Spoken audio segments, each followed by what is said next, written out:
এই সব কিছু প্রায় হওয়ার পথে আমি আরেকটু শোকাবো, এই আরেকটু শোকাতে যেই তারপরে আমার তরকারি একদম অনেকটুকু শুকিয়ে গিয়েছিল।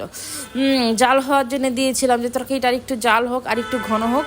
তারপরে এখানে আমি দিয়ে দেবো একটু ফ্লেভারের জন্য কাঁচা মরিচ, আর এখানে দিয়ে দিবি একটু ভাজা জিরার গুঁড়া। কারণ তরকারি শেষে যখন একটু ভাজা জিরার গুঁড়া দিবেন তখন কিন্তু অন্যরকম একটা ভালো লাগা ফ্লেভার আসবে।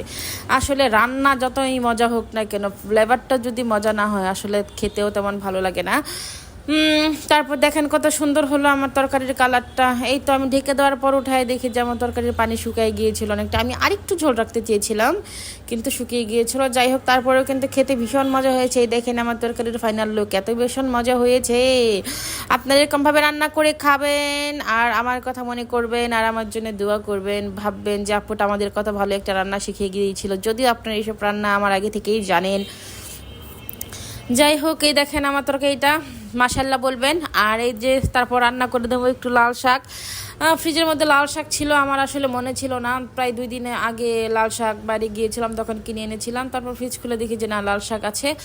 এই রান্না করার ঝামেলাটার প্যারা কিন্তু অনেক, যে এইটা রান্না করলে আর কি রান্না করা যায়, দুপুরে কি রান্না করব, রাতে কি রান্না করব, এইসব ঝামেলার থেকে ভাই এই যে রান্না করা নিয়ে যে পরিমাণ টেনশন আমরা করি, এই পরিমাণ টেনশন যদি আমরা আমাদের জীবন নিয়ে করতাম তাহলে এই রান্নাঘরে আর আমাদের আসা হতো না।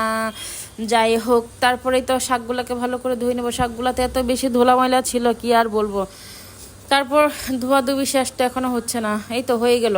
তারপরে একটাকে আমি এই তো কড়াইয়ের মধ্যে আমি বসিয়ে দিলাম। এইখানে আমি প্রয়োজন মতো লবণ দিয়ে দেবো, বেশি লবণ দিবেন না, বেশি লবণ দিলে তিতা হয়ে যাবে। এই জন্য আপনারা যতটুকু লবণ খেতে পারেন ততটুকু লবণ দিবেন, কোনো সমস্যা নেই। লবণ দিয়ে আপনারা ঢাকনা দিয়ে ঢেকে দেবেন যাতে ভালো করে সিদ্ধ হয়ে যায়। তারপর আবার ঢাকনা দিয়ে ঢেকে মোবাইল নিয়ে বসেন না, তাহলে লাল শাকের কালা ভুনা হয়ে যাবে। মোবাইল নিয়ে না বসে থেকে আপনারা একটু চেষ্টা করবেন আশেপাশে থেকে মনোযোগ সহকারে রান্না করার জন্য। এই দেখেন ঢাকনা খোলার পর দেখি আমার এতগুলা শাক একদম অল্প হয়ে গিয়েছে। তারপর চামিচ দিবেন, চামিচ নিয়ে এপাশ ওপাশ করে নাড়ানাড়ি করে নেবেন। লাল শাকের এত সুন্দর কালার আসলে দেখলেই খেতে মন চায়। ছোটোবেলায় লাল শাকের লাল কালার দেখে আমি খুবই মজা লাগতো আর খেতে ইচ্ছা করতো, যে লাল শাক দিয়ে ভাত মাখলে ভাতের কালার এত সুন্দর হয়, আমি লাল শাক দিয়ে ভাত খাবো। তারপর আম্মা এরকমভাবে লাল শাক দিয়ে ভাত খাওয়াই দিত। এখন আমি আমার মেয়েকে খাওয়াই দিই, কিন্তু আমার মেয়ে শাকটা খায়, তবে খুব কম পছন্দ করে। বাচ্চারা মনে হয় এমনই, শাকটা কোনো কিছুই খেতে চায় না।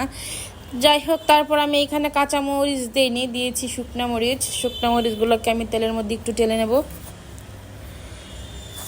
এই তো গ্যাস আসলে এই টাইমে যখন আমি রান্না করতে আসি দুপুরের টাইমে, তখন আমার গ্যাসটা থাকে না, এই একটা জ্বালার